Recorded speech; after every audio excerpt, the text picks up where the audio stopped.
बिना विचारे जो करे सो पाछे पछताए। बहुत प्राचीन समय की बात है। चंदनपुर नामक राज्य पर एक प्रतापी राजा शासन करता था।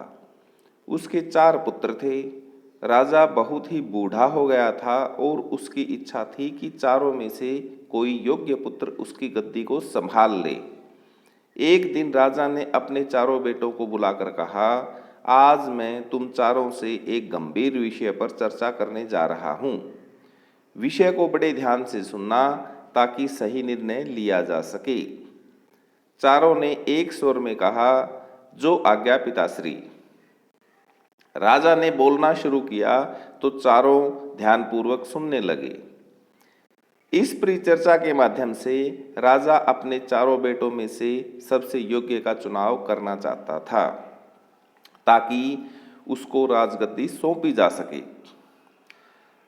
राजा ने पूछा, अगर आपके समक्ष किसी अपराधी को पेश किया जाए तो आप उसे कैसे सजा देंगे? और उसने अपनी गर्दन पहले बेटे की तरफ घुमाई। इस पर पहला बेटा तपाक से बोला, मैं तो उसे जेल में डाल दूंगा पिताश्री। यह उत्तर सुनकर राजा बहुत निराश हुआ। फिर उसने आशापूर्वक अपनी गर्दन दूसरे बेटे की तरफ घुमाई। दूसरा बोला, दुष्ट लोगों को जेल में डालने से क्या लाभ? मैं ऐसे लोगों को फांसी दे दूंगा। राजा उत्तर सुनकर स्तब्ध रह गया। फिर क्या था? राजा ने अपने तीसरे बेटे की तरफ देखा।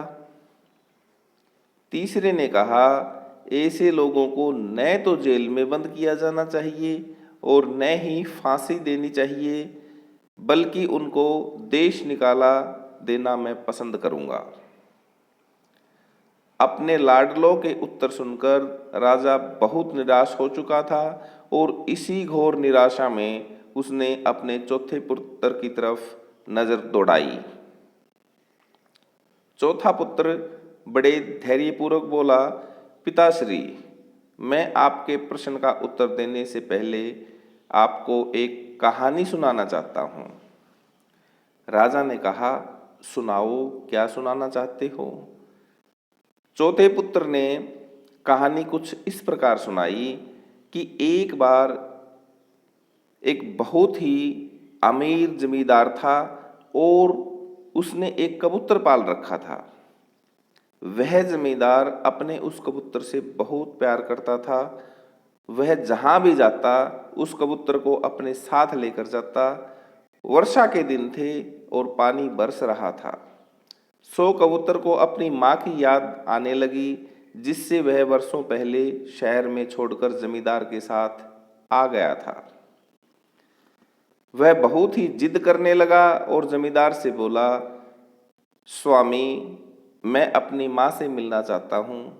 कबूतर की इस बात को बार बार सुनकर जमींदार ने उसको जाने के लिए बोला और साथ में यह भी बोला कि वापस जल्दी लौटना। कबूतर बहुत ही खुश हुआ और बोला, मैं जल्दी वापस आ जाऊंगा। कुछ दिन की यात्रा के बाद कबूतर ने अपनी माँ के पास पहुंचा और बोला, माँ, जमींदार बहुत ही अच्छे इंसान हैं, वह मेरा बहुत ख्याल रखते हैं। जब कबूतर का वापस आने का समय हुआ तो उसने सोचा, क्यों न जमींदार के लिए कुछ तोहफा लेकर जाऊं। वह जहां जंगल में रहता था वहां एक ऐसा आम का पेड़ था जिसका फल खाकर कोई भी इंसान जवान और अमर हो जाता था। उसने सोचा, क्यों न मैं यह फल जमींदार के लिए लेकर जाऊं। कबूतर जब फल लेकर वापस लौट रहा था तब रास्ते में काफी रात हो गई और वह उस आम के फल को नीचे रखकर पेड़ पर सो गया।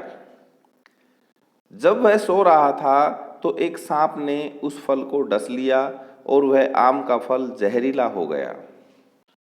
कबूतर जब सुबह सोकर उठा तो आम के फल को लेकर जमींदार के पास गया और बोला, स्वामी, मैं आपके लिए एक ऐसा फल लाया हूँ जिसको खाकर आप जवान और अमर हो जाएंगे। जमींदार के पास उसका नौकर खड़ा हुआ था, सो उसने आधा आम काटकर अपने नौकर को दे दिया। नौकर ने जल्दी से वह आम खा लिया और आम खाते ही वह मर गया।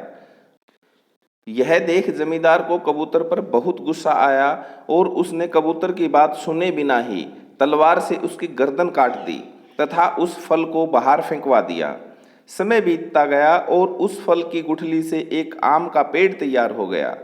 जब जमींदार को इस बात का पता चला तो उसने मुनादी करवा दी कि वह पेड़ जहरीला है और कोई भी इसका फल नहीं खाएगा। जमींदार की इस बात को सुनकर कोई भी उस पेड़ के पास भी नहीं जाता था। पर एक दिन एक बूढ़ा आदमी जो कि उस पेड़ के बारे में बिल्कुल नहीं जानता था, उसने उस पेड़ के फल को खा लिया और देखते ही देखते वह जवान हो गया। जब यह बात जमींदार को पता चली तो उसने अपने एक नौकर को उस पेड़ का फल खाने को दिया और ज्यों ही नौकर ने वह फल खाया तो वह नौकर भी जवान हो गया। यह देखकर जमींदार को अपने कृत्य पर शर्म आने लगी और वह अपने प्यारे कबूतर को याद करके रोने लगा।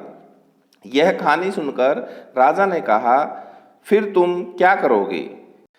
इस पर चौथे बेटे ने कहा, पहले मैं उस अपराधी के गुनाहों की गहन जांच पड़ताल करूंगा और उसके बाद सजा के बारे में निर्णय करूंगा। अपने बेटे की इस बात को सुनकर राजा ने उसको अपने राज्य का राजा घोषित कर दिया। इस कहानी से हमें ये सीख मिलती है कि कोई भी निर्णय सोच समझ कर लेना चाहिए। जल्दबाजी और गुस्से में लिया गया निर्णय हमें हानि